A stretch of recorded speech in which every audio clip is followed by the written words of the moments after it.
Hello नमस्कार, मैं हूँ रंजन और एक बार फिर से आप सभी का स्वागत करते हैं अपने चैनल न्यू सक्सेस मंत्रा में। दोस्तों, जैसे कि आप सामने ही थंबनेल देख रहे हैं केवीएस पीआरटी 2022।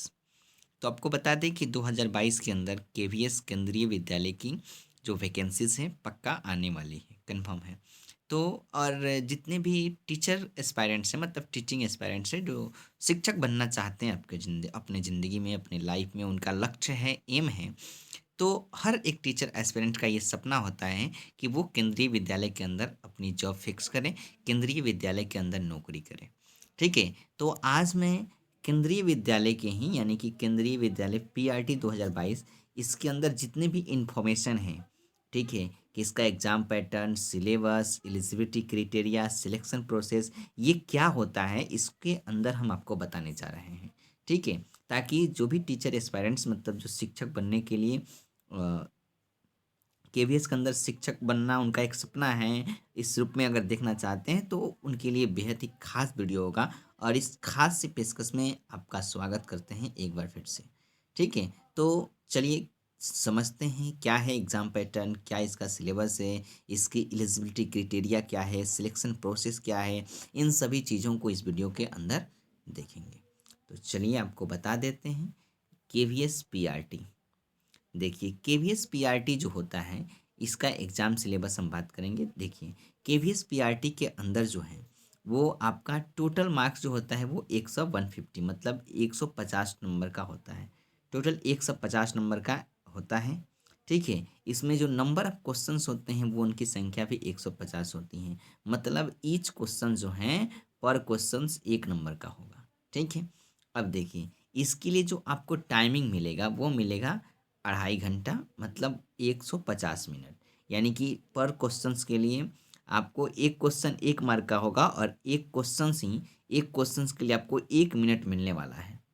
ठीक है, प्रत्येक क्वेश्चंस के लिए आपको 1 मिनट मिलने वाला है और टोटल मार्क्स आपका 150 का होगा। तो यहाँ तक आपको समझ में आ गया। उसके बाद जो एग्ज़ाम का जो मीडियम होता है कि क्या सर हम इंग्लिश में हैं, इंग्लिश हमको नहीं पता है, तो क्या इंग्लिश मीडियम में होगा या फिर हिंदी मीडियम में होगा, तो आपको बता दें, आप बेफिक्र रहिए, ये बाईलिंगुअल होता है। बाईलिंगुअल मतलब इसका जो मीडियम होगा वो इंग्लिश में भी आप एग्ज़ाम दे सकते हैं, हिंदी में भी दे सकते हैं, मतलब बाईलिंगुअल है।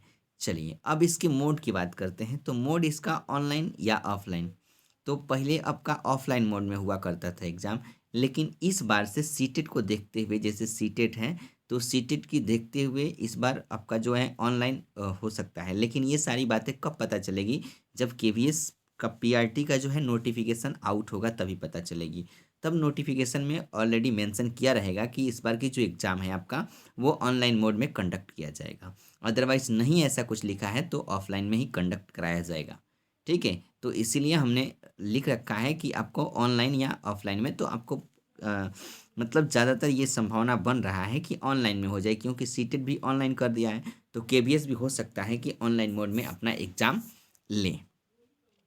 तो ऑनलाइन में कोई दिक्कत नहीं है, स्टूडेंट्स को ही, जो एस्पायरेंट्स हैं उन्हीं को ही फ़ायदा होगा, कोई दिक्कत नहीं होगा। चलिए, अगर हम निगेटिव मार्किंग की बात करें तो केवीएस के अंदर नो निगेटिव मार्किंग, जैसे सीटेट के अंदर कोई निगेटिव मार्किंग नहीं होती है, वैसे ही केवीएस के अंदर भी कोई निगेटिव मार्किंग नहीं होती हैं। इसमें आपको गलत क्वेश्चंस के लिए कोई भी निगेटिव मार्किंग नहीं किया जाता है, इस बात से आप बेफिक्र रहिए। चलिए, यहाँ पे सीटेट लिखने का मकसद ये है। अगर हम एलिजिबिलिटी क्राइटेरिया की बात करते हैं तो इसमें क्या है आपका एलिजिबिलिटी क्राइटेरिया क्या होना चाहिए, तो आपको बता दें कि एलिजिबिलिटी क्राइटेरिया जो है, आपको सीटेट तो पास होना एकदम अनिवार्य है। अगर आप बीएड या फिर डीएलएड किए हुए हैं तो बीएड या डीएलएड करने के बाद आपको 1 से 5 में, ऐसा नहीं 6 to 8 के लिए, अगर 1 से 5 का अगर आपका क्लियर है, सीटेट क्लियर है, तभी आप इसके लिए एलिजिबल हैं, तभी आप इसके योग्य हैं, आप इस फॉर्म को डाल सकते हैं, भर सकते हैं।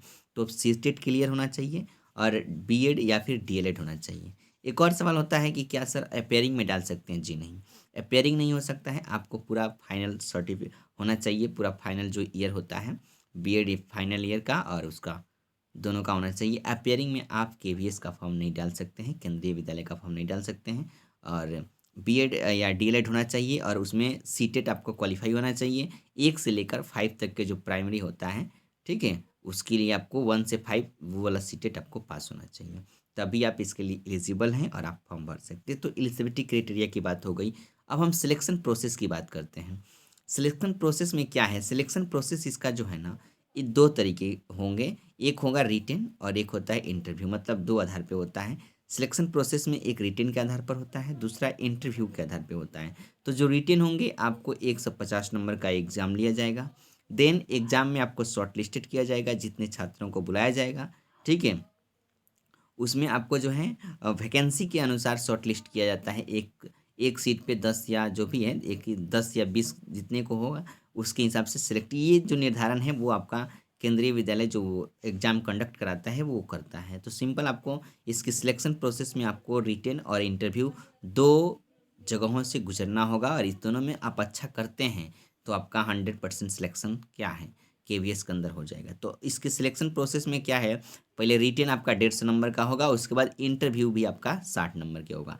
जो रिटेन के मार्क्स हैं उसका 85% लिया जाएगा, और इंटरव्यू में 15% के हिसाब से देखा जाता है। मतलब 85 और 15 का रेशियो रहता है, रिटेन में 85% और इंटरव्यू में जो है 15% इसका रेशियो माना जाता है। तो सिलेक्शन प्रोसेस यही है, आपको 2 रास्तों से गुजरना पड़ेगा, एक रिटेन देना पड़ेगा, देन उसके बाद इंटरव्यू देना पड़ेगा।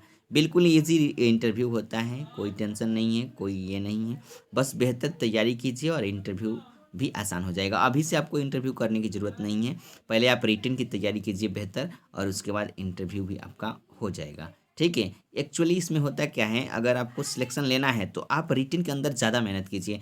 आप समझिए कि ज़्यादा से ज़्यादा स्कोर करें, 150 के 150 है ना, तो उसमें हम कम से कम 125 या 120 से एबव लाने का प्रयास करें, 120 लाने का प्रयास करें, ताकि अगर आपका इंटरव्यू में कम मार्क्स भी रहता है ना तो आपका सिलेक्शन हो सकता है, कोई दिक्कत नहीं है। तो इस तरीके से आपको जो है रिटेन एग्जाम में बेहतर करिए और अच्छा मार्क्स लाने का प्रयास कीजिए, ठीक है। चलिए अब इसके जो सिलेबस है, सिलेबस को जरा सा हम देखते हैं। सिलेबस पीआरटी प्राइमरी टीचर का जो सिलेबस है, इसमें देखिए, इसमें पार्ट 1 होता है, पार्ट 2 होता है। तो पार्ट 1 जो होगा ना, पार्ट 1 के अंदर जनरल इंग्लिश, फिर जनरल हिंदी पूछे जाएंगे।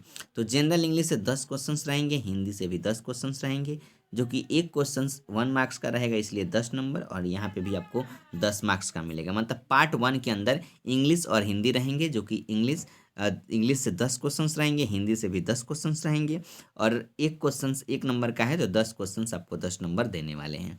इस तरीके से दोनों हैं, ठीक है। अब देखिए पार्ट 2 के अंदर क्या होता है, पार्ट 2 के अंदर इसके अंदर क्या है, तो पार्ट 2 में आपका जो है कंप्यूटर रहेगा। पार्ट 2 में देखिए, पार्ट 2 के अंदर आपका जो है कंप्यूटर, फिर जीके और करंट अफेयर्स, ये है general knowledge, current affairs, reasoning और पेडागोजी, यहाँ से सवाल करे जाएंगे, ठीक है। तो ये आपका पार्ट 2 के अंदर कंप्यूटर से 10 क्वेश्चंस रहेंगे, ठीक है। जनरल नॉलेज या फिर करंट अफेयर्स से मिला के 10 क्वेश्चंस रहेंगे, कंप्यूटर से 10 तो हो गया, रीजनिंग से आपके 10 नंबर रहेंगे, और पेडागोजी से 20 क्वेश्चंस रहेंगे, जो कि 20 नंबर का होंगे। तो देखिए एक क्वेश्चन 1 नंबर का है तो 10 क्वेश्चन 10 नंबर का होगा। तो कंप्यूटर 10 मार्क्स का होगा, जीके जनरल नॉलेज या फिर करंट अफेयर्स आपका 10 नंबर का होगा, रीजनिंग भी 10 नंबर का होगा, पेडागोजी जो है ये आपका 20 नंबर का होगा। तो पार्ट 1 पार्ट 2 आपको देना होगा। तो इस तरीके से, और तीसरा इसमें चीज़ क्या है, सब्जेक्ट कंसर्न। तो सब्जेक्ट कंसर्न क्या होता है, देखिए सब्जेक्ट कंसर्न के अंदर जो है ना, आपकी फिर चार जो है चीज़ें पूछी जाएंगी। एक जनरल हिंदी और इंग्लिश तो दोनों रहेगा, इससे भी आपका 20 क्वेश्चंस रहेंगे, जो कि 20 नंबर आपको देने वाले हैं। फिर इसमें जनरल साइंस आ जाता है, जनरल साइंस से 20 मार्क्स रहते हैं, मैथ से भी आपको 20 नंबर का होता है, पूछता है, और ईवीएस के अंदर भी 20 नंबर का पूछता है, ठीक है। तो सब्जेक्ट कंसर्न के अंदर ये आपको 20 चौका 80, यानी कि सब्जेक्ट कंसर्न के अंदर आपको 80 नंबर रहेंगे, ठीक है।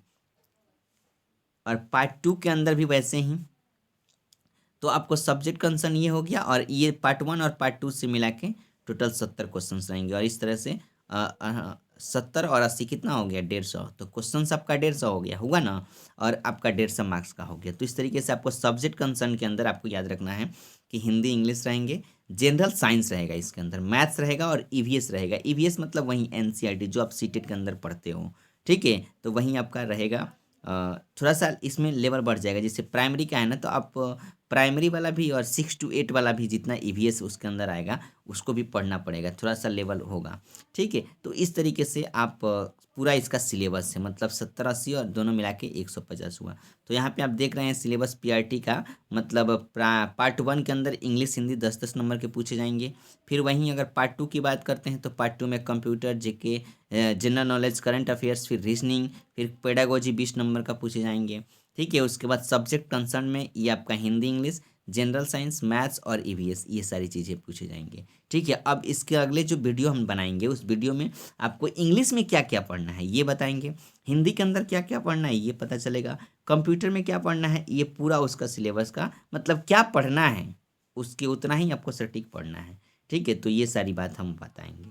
ठीक है, तो उम्मीद करते हैं आपको बिल्कुल ये जो सिलेबस है केंद्रीय विद्यालय का, इसका ये पूरा सिलेबस आपको समझ में आ गया है।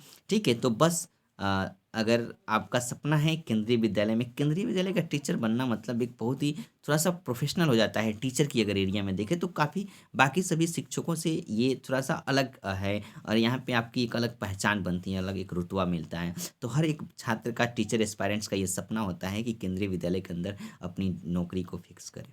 ठीक है, तो उम्मीद करते हैं आपको ये सारी इन्फॉर्मेशन समझ में आई होगी, अच्छा लगा होगा।